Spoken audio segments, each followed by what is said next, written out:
विधान परिषदेसाठी भाजपनं केंद्रीय नेतृत्वाकडे पाठवली 30 जणांची यादी। लोकसभा विधानसभेला पराभूत झालेल्यांना भाजप विधान परिषदेत पाठवणार नाही। संघटनेत काम करणाऱ्या नव्या चेहऱ्यांना संधी देणार, सूत्रांची माहिती।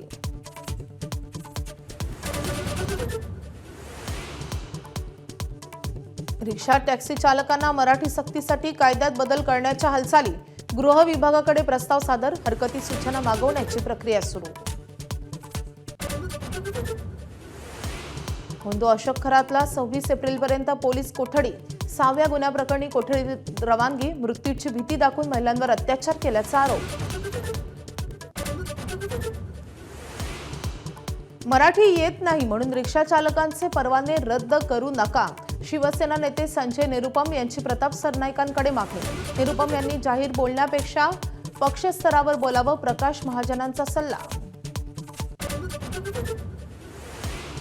बुलढाणा जिल्ह्यात तीव्र पाणी टंचाई। बाटलीभर पाणी मिळण्यासाठी जीवघेणी कसरत। टँकरवर ग्रामस्थांची झुंबड। माझाच्या बातमीनंतर जिल्हाधिकाऱ्यांकडून गंभीर दखल। कोकणातल्या सावंतवाडीत अवकाळी पावसाचं धुमशान। सोलापूर जिल्ह्यातल्या करमाळ्यामध्ये अवकाळीनं आणली अवकळा। घरं, पिके, शेड यांचं मोठं नुकसान।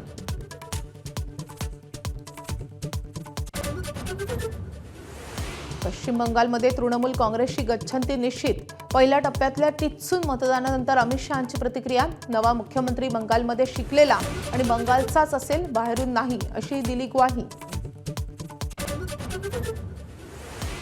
इराणवर अण्वस्त्र हल्ल्याची ट्रम्प यांनी फेटाळली शक्यता। हॉर्मुझच्या सामुद्रधुनीतील नाकेबंदी न हटवण्यावर ट्रम्प ठाम।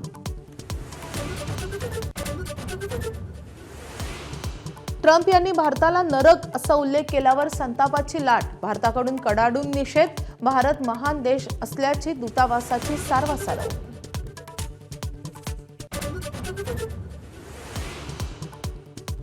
मास्टर ब्लास्टर सचिन तेंडुलकरचा वाढदिवस। सचिननं आपल्या घरीच पत्नी आणि चाहत्यांसोबत कापला वाढदिवसाचा केक।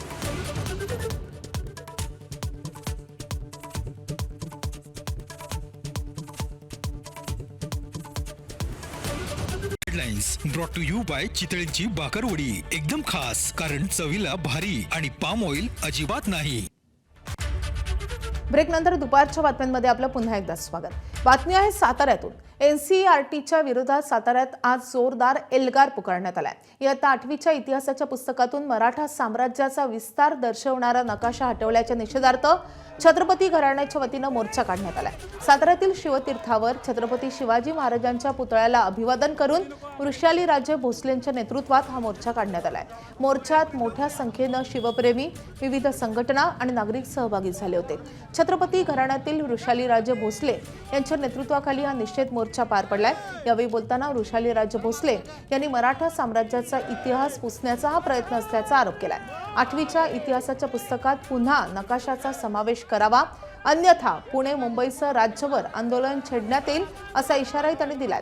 पुढील 15 दिवसात मागण्यांवर तोडगा न निघाल्यास संपूर्ण महाराष्ट्र पेटून उठेल असा एल्गारही यावेळी त्यांनी पुकारलाय।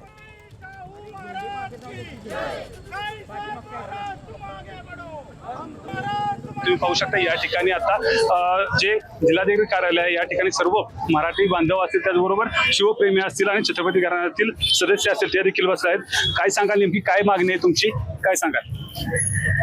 एनसीईआरटीने आता जो मराठा साम्राज्य दर्शविणारा नकाशा होता, मराठा साम्राज्याचा जो विस्तार झाला होता 18व्या शतकात, तो कालखंड छत्रपती शाहू महाराजांचा कालखंड होता। त्यावेळेस आपले खूप शूरवीर सरदार देखील त्यावेळेस मोहिमा काढल्या होत्या।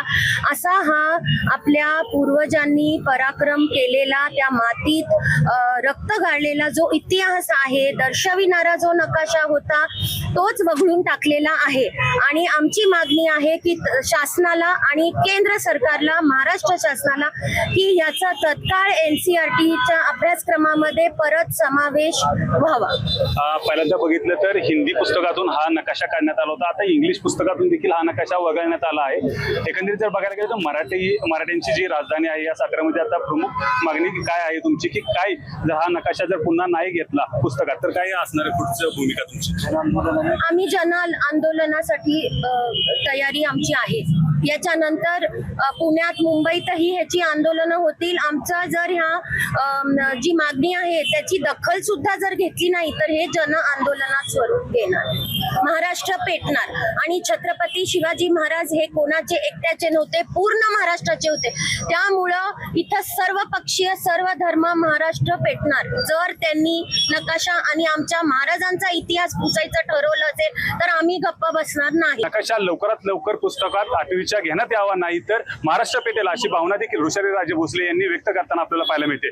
कॅमेरामन ओमकारसह वैभव बोडके, ABP माझा, सातारा. पश्चिम बंगालमध्ये काल पहिल्या टप्प्याचं मतदान पार पडलंय. आज गृहमंत्री अमित शहांनी पत्रकार परिषद घेऊन पश्चिम बंगालचा मुख्यमंत्री हा बंगालमध्ये जन्मलेला, बंगाली बोलणारा आणि बंगाली माध्यमातून शिकलेलाच होणार असं जाहीर केलंय. शिवाय बंगालमध्ये दीदी जाणार आणि भाजप येणार असंही वक्तव्य शहा यांनी केलंय. बंगालमध्ये 152 पैकी 110 जागांवर भाजप जिंकणार असा विश्वास शहांनी व्यक्त केलाय. आमचं सरकार व्यापाऱ्यांकडून भाई भतीजा टॅक्स घेणार नाही असंही त्यांनी स्पष्ट केलंय. मैं दीदी को बताना चाहता हूं, दीदी बंगाल का अगला मुख्यमंत्री, बंगाल में ही जन्म लेने वाला, बंगाली मीडियम में पढ़ा लिखा और बंगाली बोलने वाला होगा. इतना ही है कि आपका भतीजा नहीं होगा, वो भारतीय जनता पार्टी का कार्यकर्ता होगा. महाराष्ट्रात मराठीचा सन्मान व्हायलाच हवा असं संजय निरुपम यांनी म्हटलंय. मराठी समजायला पाहिजे यात दुमत नाहीच. मराठी येत नसेल तर परमिट रद्द होईल यावर मात्र आक्षेप असल्याचं संजय निरुपम यांनी म्हटलंय. कुणाच्या उदरनिर्वाहावर आता संकट येऊ नये असंही त्यांनी मत व्यक्त केलंय. संजय राऊतांनी आम्हाला महाराष्ट्र धर्म शिकू नये असे संजय निरुपम यांनी म्हटलंय. त्यांच्या जो ऑटो चालक आहे त्यांच्यामध्ये एक भीती निर्माण झालेला आहे. यामुळे मी परिवहन मंत्री साहेबांना, प्रताप सरनाईकजींना एक पत्र पाठवलं आणि त्यांच्याशी बोललो पण, आणि सांगितलं त्यांना की असा तुम्ही एक सक्ती लादू नका. भाषाचा सन्मान झाला पाहिजे, भाषाचा आग्रह ठेवला पाहिजे, पण भाषासाठी एक सक्ती लादून कोणी व्यक्तीच्या समोर उदरनिर्वाहाचा संकट निर्माण नाही केला पाहिजे. संजय राऊत सारखे लोक समजू शकत नाही, कारण ते आता काँग्रेस बरोबर गेलेले आहेत. काँग्रेसचा जुना विषय आहे, जुना प्रकरण आहे. हा काँग्रेस जेव्हा संयुक्त महाराष्ट्र आंदोलन चालू होता तेव्हा मुंबई महाराष्ट्राचा हिस्सा नाही राहिला पाहिजे अशी भूमिका काँग्रेसची होती. असे भूमिका घेणारे काँग्रेस बरोबर आता उबाठाचे लोक आहेत, संजय राऊत सारखे लोक आहेत. तर आता आम्हाला तुम्ही महाराष्ट्र धर्म काय आहे, मराठी भाषाचा सन्मान काय याच्याबद्दल काहीही ज्ञान देऊ नका. सोलापुरातल्या आलेगाव भाणगावात भीमा नदीपात्रात आंदोलन. बंधारा बांधण्याच्या मागणीसाठी ग्रामस्थ आक्रमक. शेतकऱ्यांसाठी उजनी धरणातून भीमा नदीत पाणी सोडण्याचे पालकमंत्री जयकुमार गोरे यांचे निर्देश. मात्र आंदोलनामुळे पाणी सोडता आलं नाही. बुलढाण्याच्या मेहकर तालुक्यात भीषण पाणी टंचाई. हंडाभर पाण्यासाठी ग्रामस्थांची झुंबड. लोकांना तासनतास टँकरची वाट पाहत उभं राहावं लागतंय. टँकर आल्यानंतर पाण्यासाठी ग्रामस्थांची प्रचंड गर्दीही होते. बुलढाणा जिल्ह्यात एप्रिल महिन्यातच भीषण पाणी टंचाई. सध्या 15 गावांमध्ये टँकरनं पाणी पुरवठा. 48 गावात विंधन हिरी अधिग्रहित करण्यात आल्यात. पाणीसाठी आता 30% मे महिन्यातली परिस्थिती आणखी भीषण होण्याची शक्यता. साताऱ्याच्या खटाव तालुक्यात नेर धरणाच्या पाण्यावरून शेतकरी आक्रमक. 10 दिवसात पाणी सोडण्याची मागणी, अन्यथा आंदोलन तीव्र करणार. आंधळी धरणार 25 ते 30% पाणीसाठा होताच नेरचं पाणी येरळा नदीत पात्रात सोडण्याचं प्रशासनाचं आश्वासन. विदर्भात उष्णतेची लाट. काल नागपूरचं तापमान 43.2 अंश सेल्सिअस. मात्र नागपूरच्या सिमेंट रोड, डांबरी रोड, इमारतींच्या छताचं तापमान जवळपास 60 अंशांवर गेलं. हवेच्या तापमानापेक्षा सरफेस भागाचं तापमान हे 30% अधिक झालंय. बेसिकली जो IMD के जो तापमान नापे जाते हैं वो एयर टेम्परेचर होते हैं, लेकिन उसके जो एक वेरिएशंस होते हैं, हम स्पेशल वेरिएशंस देखें कि अगर हम डिफरेंट सेटिंग्स में बात करें या डिफरेंट जगह पर जाएंगे तो वो तो टेम्परेचर से due to albedo effects of the elements जो भी वहाँ पे चीज़ें हैं, जैसे मैंने बताया कहीं बिल्डिंग्स हैं, हाई रेज बिल्डिंग्स हैं या फिर कुछ ऐसे ओपन एरिया है, तो ये इफेक्ट्स रहेंगे वहाँ पे, तो टेम्परेचर वेरिएशंस होते हैं। मुंबईसह ठाणे, पालघर जिल्ह्यात पुढील काही दिवस तापमान वाढणार। 23 ते 27 एप्रिल दरम्यान या भागात उष्णतेचा तडाखा, मुंबईसह काही ठिकाणी हलक्या पावसाची शक्यता। धुळे तालुक्यातल्या खर्दे येथील शेतकरी भरत गुजर यांच्या 3 एकरावरील पपईला बाजारात अत्यल्प भाव, वाढत्या उन्हामुळे पपई होते खराब। हतबल गुजर यांच्यावर अखेर संपूर्ण पीक जनावरांना चाऱ्यासाठी देण्याची वेळ, कष्टानं उभ्या केलेल्या पिकाचे भीषण हाल। सिंधुदुर्गातल्या सावंतवाडीत वादळी वाऱ्यानं मोठं नुकसान, विजांच्या कडकडाटासह वाऱ्यांमुळे झाडं कोसळली, घरावरील शेडही गेले तोडून, काही घरांचंही मोठं नुकसान। सावंतवाडीत वादळी वाऱ्यामुळे मोठं नुकसान, आमदार दीपक केसरकर यांनी केली नुकसानीची पाहणी। शहरात 21 ठिकाणी मोठं नुकसान झाल्याची माहिती, पंचनामे करून नुकसान भरपाई देण्याच्या तहसीलदारांना सूचना। वादळी वाऱ्यामुळे केळीची बाग भुईसपाट, सोलापुरातल्या करमाळ्यात सातोळी येथील अशोक गाडे या शेतकऱ्याचं 30 लाख रुपयांचं नुकसान, काढणीला आलेली 2 एकर केळी वादळी वाऱ्यानं भुईसपाट। बीडच्या विडा इथल्या प्राथमिक आरोग्य केंद्रात ऊसतोड मजूर महिलांचे हाल, कुटुंब कल्याणची शस्त्रक्रिया पार पडल्यानंतर झोपावं लागते जमिनीवर, बेडच उपलब्ध नसल्याचं समोर। आपल्या पीएससी अंतर्गत आपल्याला पेशंट ॲडमिशनसाठी 10 बेड उपलब्ध होते, पण पेशंट आपल्याला ज्यावेळेस आपण प्री ऑपरेटिव्ह चेकअप केलं त्यावेळेस पेशंट आपल्याकडे 15 पेशंट आले। मग उर्वरित पेशंटला आपण नंतर आपण ऑपरेट करू असा सल्ला दिला, परंतु आहे त्या परिस्थितीमध्ये आम्ही करू असं त्यांची पण सहमती होती। त्यानुसार मग आम्ही ते खाली गाद्या टाकून अर्धे 4-5 पेशंट खाली गाद्यावर आणि बाकीचे बेडवर असे ऑपरेट। पुण्यात महापौरांच्या बंगल्यातील 19 झाडांची कत्तल, महापालिकेच्या वृक्ष संवर्धन विभागाकडून फांद्या छाटणीच्या नावाखाली मोठ्या प्रमाणात वृक्षतोडीचा आरोप। निलगिरी, पिंपळ, आंबा, जांभूळ, चिंच, उंबर यासारख्या वृक्षांची कत्तल केल्याचा दावा।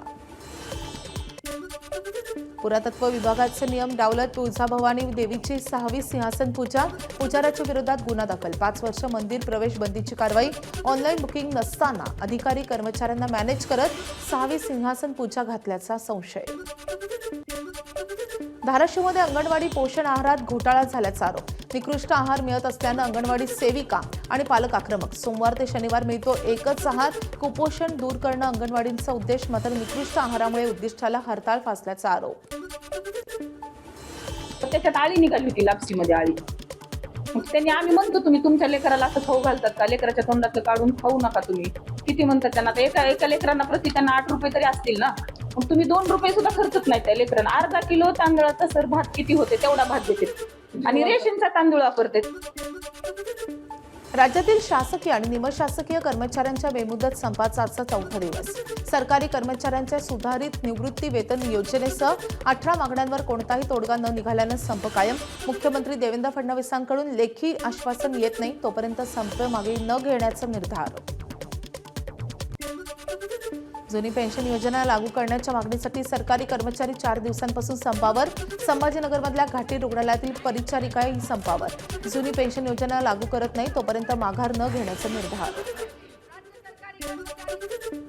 ई-केवायसी नसल्यास शिक्षकांना मे महिन्याचं वेतन नाही, शिक्षण विभागानं 22 एप्रिल रोजी पत्र पाठवून दिला इशारा। शिक्षक, शिक्षकेतर कर्मचाऱ्यांना ई-केवायसी बंधनकारक, ई-केवायसी पूर्ण न केल्यास संबंधित शाळांचे एप्रिलचं वेतन रोखणार। बीडच्या जिल्हा रुग्णालयातल्या आरोग्य यंत्रणा व्हेंटिलेटरवर असल्याचं वास्तव एबीपी माझानं समोर आणलंय। एबीपी माझाच्या बातमीची दखल आरोग्य विभागाकडून घेण्यात आली आहे। रुग्णांसाठी डेझर्ट कूलरची व्यवस्था व कार्डियक मॉनिटरही झाला दुरुस्त। आखाती देशातील युद्धाचा परिणाम जळगावातील केळी उत्पादक शेतकऱ्यांवर, मात्र आता केळी निर्यात सुरू झाल्यानं शेतकऱ्यांना काहीसा दिलासा मिळालाय। केळीच्या दरातही वाढ झाली आहे। एनसीईआरटीच्या पुस्तकातून मराठा साम्राज्याचा विस्तार दाखवणारा नकाशा गायब, मनमानी निर्णयाचा सांगलीत मोर्चा काढून करणार निषेध। 1 मे रोजी मराठी साम्राज्य सन्मान भव्य मोर्चा निघणार। 1 मेला महाराष्ट्र दिना निमित्त सांगलीमध्ये या एनसीईआरटीचा निषेध, त्याचबरोबर हा मराठा साम्राज्य म्हणजेच हिंदवी स्वराज्य मराठा साम्राज्य सन्मान महामोर्चाचं आयोजन सांगलीमध्ये आम्ही करत आहोत. सुरुवात सांगलीमधून होईल. महाराष्ट्रामध्ये अनेक ठिकाणी अशा प्रकारचे मोर्चे आम्ही आयोजित करणार आहोत. उन्हाळ्याच्या सुट्टीसाठी रेल्वेच्या 18,000 विशेष गाड्या. सुट्ट्यांतील गर्दी लक्षात घेऊन रेल्वेची उपाययोजना. 18,262 गाड्या चालवणार असल्याची रेल्वे मंत्र्यांची माहिती. 15 जुलैपर्यंत धावणार 18,000 विशेष गाड्या. अतिजीन करणंही धोकादायक. नागपूरमध्ये एका 23 वर्षीय तरुणाची अतिव्यायामामुळे मेंदूतील रक्तवाहिनी फुटली.